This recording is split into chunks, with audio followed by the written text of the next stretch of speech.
The rake is a humanoid creature, described by reports of being 6 feet tall, with greyish skin and big black eyes resembling a large hairless dog or a naked man. It is often seen in suburban areas, and when spotted, it just stares at the person. If provoked or approached, it opens its mouth and widens its eyes. The rake is known for stalking, including nightmares, and then tearing apart its victims. The nightmares are its method of choice. They are always the same. It's of course the creature sitting at the end of a bed observing the victim. It feeds on their sanity for a while and then kills them. The creature is mentioned in written testimonies that date back to 12th century. In almost every case, the stories were identical.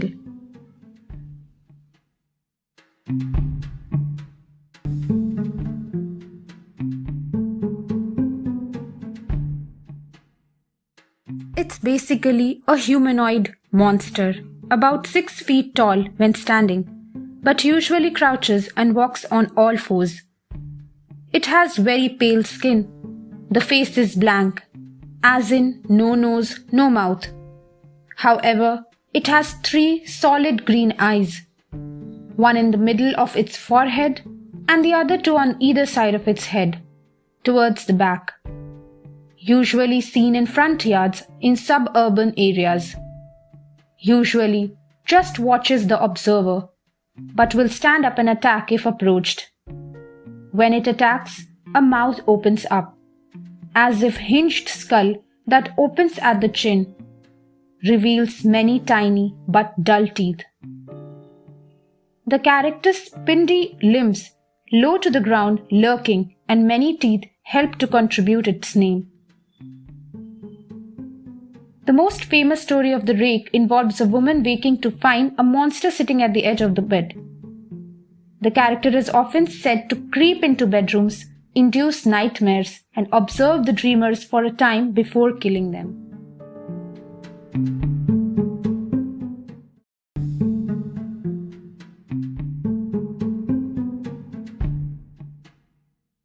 A journal entry translated from Spanish, 1880. I have experienced the greatest terror. I see his eyes when I close mine. They are hollow, black.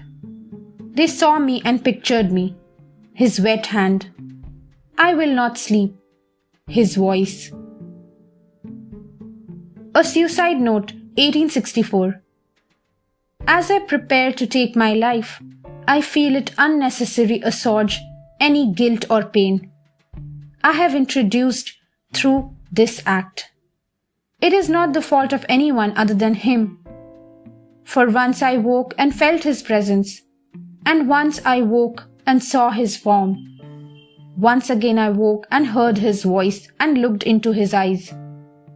I cannot sleep without fear of what I might next awake to experience. I cannot ever wake.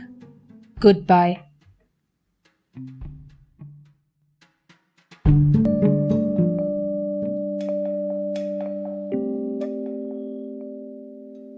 My house has always been creepy. Growing up, I've had unexplained experiences starting from the time I was 4 and never stopping. I live in rural Kentucky, one of those towns that solely rely on coal and is 5 years behind the rest of the world. In general, the whole town is still covered in thick woods that appear to have not been tampered within hundreds of years.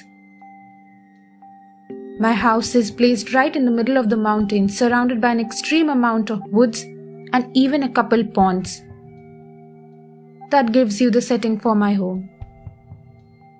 This is where the real story begins. Growing up, I was never allowed to watch shows such as Ghost Hunters or even movies such as The Exorcist in my house because of weird activity which goes on here. I'd experienced it from an extremely young age, and my mom, who has lived in this house her whole life, had also. However, one night my family made an exception and we all watched a documentary about Waverly Hills together. At that age, I still slept in the room with my mom due to me being afraid of sleeping in this house. That night, I was woke up by 3 to the feeling of something watching me. I felt extremely uneasy. I rolled over to look around the room and my eyes locked onto something standing beside my mom. It was extremely tall, but looked as if it had broken back and couldn't stand up completely. It was slouched over and had extremely pale skin and bones sticking out under the skin everywhere due to how skinny it was. It had long claws hanging from both hands. Its face was sunken in and eyes were completely black holes. A few greasy hairs were visible on its head. It had no clothes but also no genitals. I was horrified. I rolled over and covered myself up from head to toe with cover. I refused to move or look out of the rest of the night even though I was fully awake. Eventually, my mom woke up. She immediately started complaining of her side hurting. She raised her shirt to look and found huge claw marks down her side. It was 3 deep wounds which were extremely inflamed and still bleeding. I felt horrible knowing that this thing did that to my mom, while I lay beside her hidden. A couple months later I saw the creature again. Although not as horrible as the first experience, I was woken up to the creature slouched on the floor on the side of the bed. It was watching me sleep. I covered myself up again immediately, but this time got the courage to peek out and found it still was looking at me. I'm not sure when it went away because I didn't dare to look again. The feeling that this creature gave the room was horrifying. I got chills and my hair stood at end before even seeing it for the first time. It had the feeling of complete evil to it. I'm 18 now and obviously sleep in my own room now. However, I still live in the same room. My mom still sleeps in the room where I witnessed this creature. Almost nightly, she has nightmares about something watching her in her room. She has nightmares about something hiding in the paintings on the wall, or something coming from the ceiling in her room while she sleeps. There's one specific corner of the room where almost every dream seems originating. Our cats refuse to stay in that room if the door is shut. If anyone has any information about any folklore this could relate to, please tell me. I'm desperate for any information about what I saw. I've had countless other experiences in this house, but those are the major ones.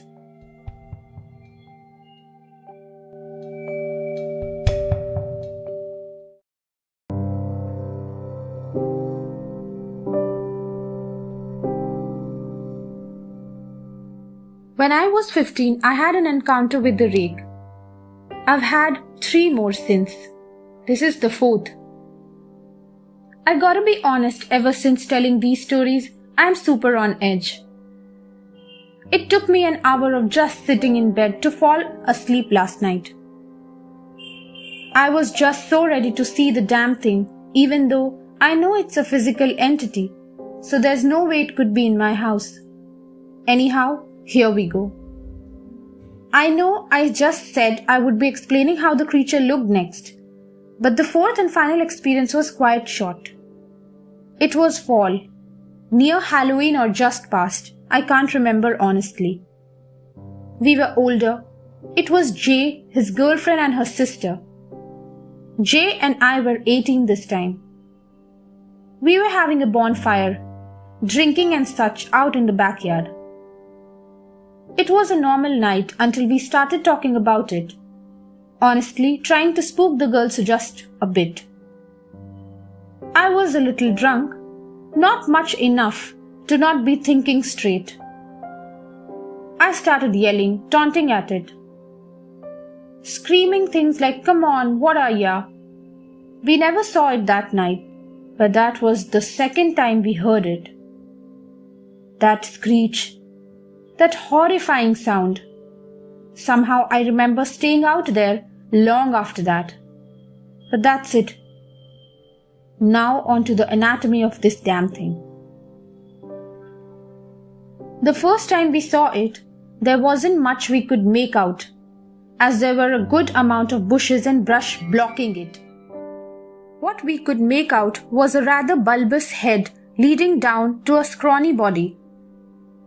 We could see that the arms were rather skinny, but not much else. I'm not sure if it was slightly hunched or not, but it did seem to be shorter than the second and third encounter. It was 7 feet tall in this encounter. In the second encounter, I got much better look, with the lights on the porch being on. It had a short body, a set of long, skinny but muscular legs. The toes were almost like what a T-Rex feet would look like, but with an extra rare toe, like a chicken or hawk. The claws on its toes were huge, but could definitely do some damage. It ran lightly, almost like it could float against gravity. I think that's why I never saw footprints, but then again, I was too scared to ever look. I always hoped it was fake, but I know it isn't. Now we'll move up to the main body.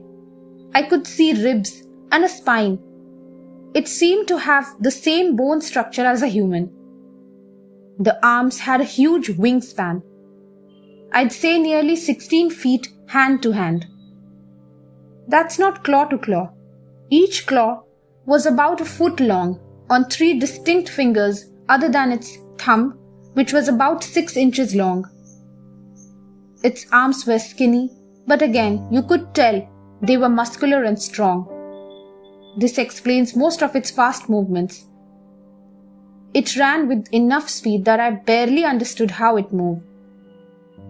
When it ran, it used its hands and feet. Like a monkey would be the best way to explain it. It would use its arms to balance and its feet to push itself. However, when it saw me, it got on its feet and ran, like sprinted, and was gone so fast. That's when it just hung out outside of my window. I had a nightmare last night and woke up several times. Now I'm at work and can't stop thinking about it after retelling these stories. I'm horrified. I should have mentioned this final encounter was 6 years ago. I have not seen it since.